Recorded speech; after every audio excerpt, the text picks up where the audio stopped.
Okay, I'm going to show you how to do a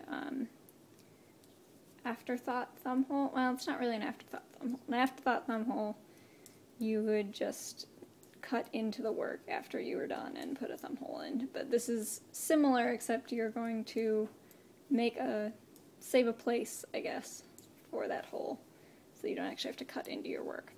So, pretend this is a mitten. Totally ignore what's going on at the cast on edge here. Say you're knitting along, and you get to where you want your thumbhole to be.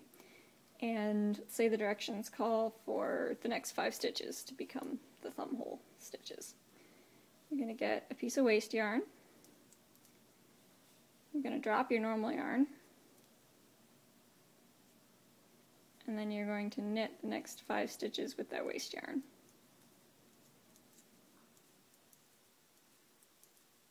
Okay, so it's like that. And now you're actually going to just slip those stitches back over. You're going to pick up your normal yarn again.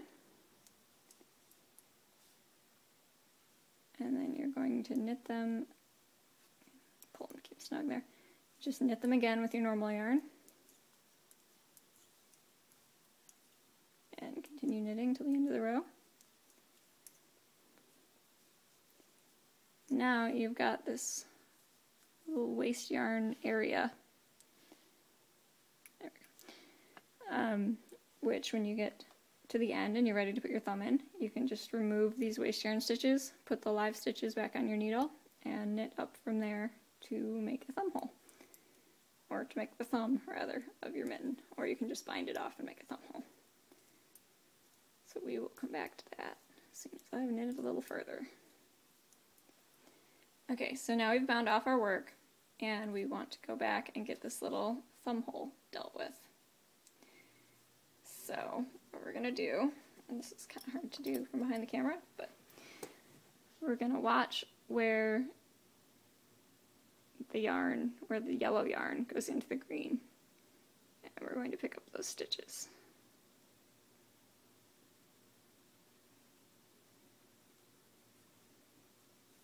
And I know I had 5 on each side, so I can see that I have 5, so good, that's good. Sometimes you will have more on one side than the other, and that's fine. As long as you end up with the total number that you want to work with, it's not a big deal.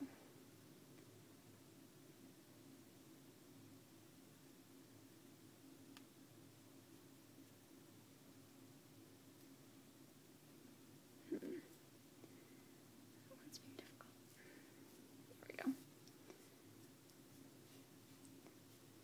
So I can do that, and I can then remove the yellow. Or, if you're feeling really brave, you can just start pulling the yellow out. And then when you see that a stitch is going to be just hanging free, pick it up. So that's, the ballsy way to do it, because obviously you don't want to be dropping your stitches everywhere. But it does work.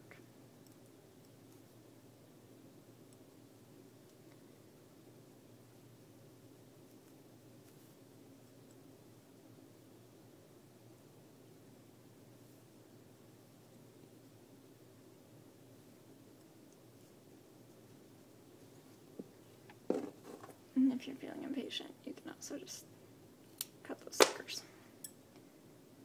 and pull out the little leftover bits. Obviously, I'm playing a little fast and loose with this right now.